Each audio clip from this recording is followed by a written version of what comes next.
இந்த நிகழ்வில் இருந்து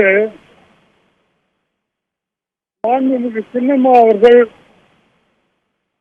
இந்த கட்சிக்காக எவ்வளவு தியாகங்கள் செய்திருக்கிறார்கள், அவ்வளவு தியாகங்கள் செய்தவர்களால் முதல்வராக வருவதை திரு OPS ஏற்றுக்கொள்ள முடியாமல் இது போன்ற பொய்யான தவறான தகவல்களை அவர் மக்களுக்கு அளித்துள்ளார். இப்பொழுது மக்கள் அனைவருமே திரு OPS மீது வெறுப்படைந்துள்ளார்கள்.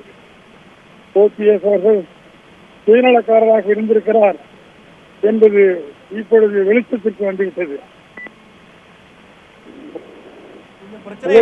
இந்த பிரச்சனையில ஏற்கனவே திரு KP முனுசாமி அவர்கள், முன்னாள் அமைச்சர், முன்னாள் சபாநாயகர் திரு PH பாண்டியன் அவர்கள் என்று சொன்னதெல்லாம் போக, தற்போது தமிழக முதலமைச்சராக மறைந்த ஜெயலலிதா அவர்களால் 2 முறை முதலமைச்சராக அடையாளம் காணப்பட்ட திரு O பன்னீர்செல்வம் அவர்களே இந்த குற்றச்சாட்டுகள் முன்வைக்கும் போது இந்த குற்றச்சாட்டுகளுடைய வீரியம் அதிகரித்திருப்பதா நீங்க நினைக்கவில்லையா?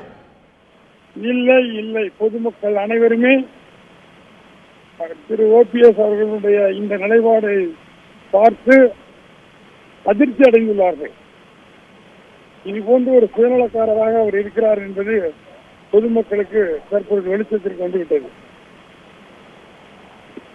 பொதுமக்களுடைய பார்வையிலும் சமூக ஊடகங்களில் வரக்கூடிய விமர்சனங்களையும் பார்க்கும் போது மக்களுடைய எண்ண ஓட்டங்களை திரு O பன்னீர்செல்வம் அவர்கள் பிரதிபலிப்பதா நீங்க நினைக்கலையா?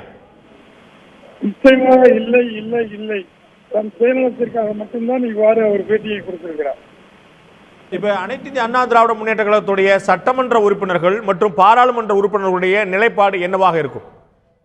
எப்பொழுதுமே தமிழக மக்கள் அண்ணா திராவிட முன்னேற்ற கழகத்தினுடைய தொண்டர்கள், முன்னோடிகள், MLAக்கள், MPக்கள் அனைவருமே மாண்புமிகு சின்னம்மா அவர்களுடைய தலைமையின் கீழ் ஒற்றுமையாக இருக்கிறார்கள். சிலர் சொல்லுகிறார்கள், இதுல திராவிட